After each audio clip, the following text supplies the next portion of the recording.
Rating और research agency Moody's ने credit outlook चीन का अपग्रेड किया है। चीन के आउटलुक को नेगेटिव से बढ़ाकर स्टेबल किया गया है। चीन की अर्थव्यवस्था में हो रहा सुधार को देखते हुए मूडीज ने यह अपग्रेड किया है। मूडीज ने भारत के आउटलुक को डाउनग्रेड किया था और ग्रोथ के अनुमान में कटौती की थी।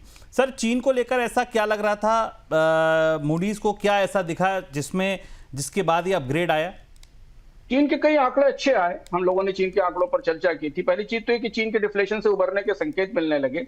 लंबे समय बाद, पूरे 12 महीने बाद, चीन में एक साथ कंज्यूमर डिमांड में भी बढ़ोतरी दिखाई दी, औद्योगिक मांग में भी बढ़ोतरी दिखाई दी। हालांकि फ्रेजाइल है, कमजोर है, थोड़ी नाजुक है, भंगुर है ये ग्रोथ, लेकिन डिफ्लेशन रुक गई है, इसका संकेत बाजार में मिलना शुरू हुआ और उस वजह से पूरा आउटलुक बदला है। दूसरी चीज ये है कि जो चीन की सरकार ने पिछले एक साल के भीतर उत्पादन बढ़ाने के बजाय खपत बढ़ाने को लेकर प्रयोग किए और जो पैसा लोगों के हाथ में दिया, उसके नतीजे अच्छे दिख रहे हैं। स्टॉक मार्केट में वो स्टॉक्स भी बढ़ रहे हैं जहां कंज्यूमर की खपत ज्यादा होती है। तो वो भी एक वजह थी जिस वजह से मूडीज ने अपने आउटलुक को स्टेबल किया। नहीं तो चीन को लेकर पिछले साल तक अगर आप देखें, पिछले साल मई जून तक आउटलुक बड़ा ही निगेटिव था और बल्कि माना जा रहा था कि चीन लंबी डिफ्लेशन में जा रहा है। हालांकि अभी भी कुछ चिंताएं हैं। एक तो सरकार का कर्ज काफी भारी है चीन में।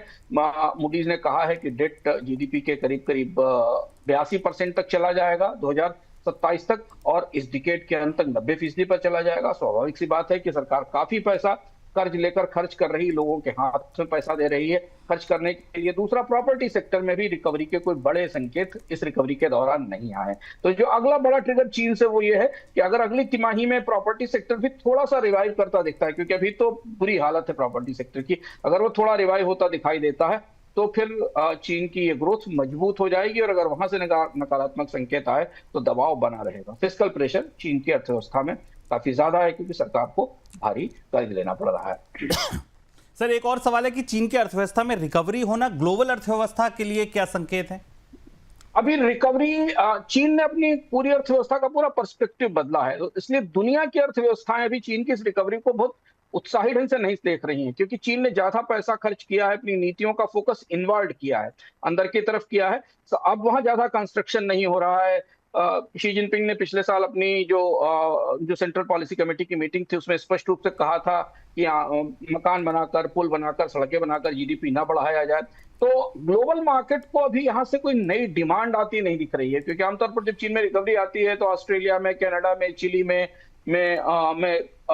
लोग खुश होते हैं क्योंकि वहां से मिनरल्स का इंपोर्ट बढ़ेगा, वहां त्योहार मनाया जाता है। वैसी स्थिति अभी नहीं दिखाई दे रही है।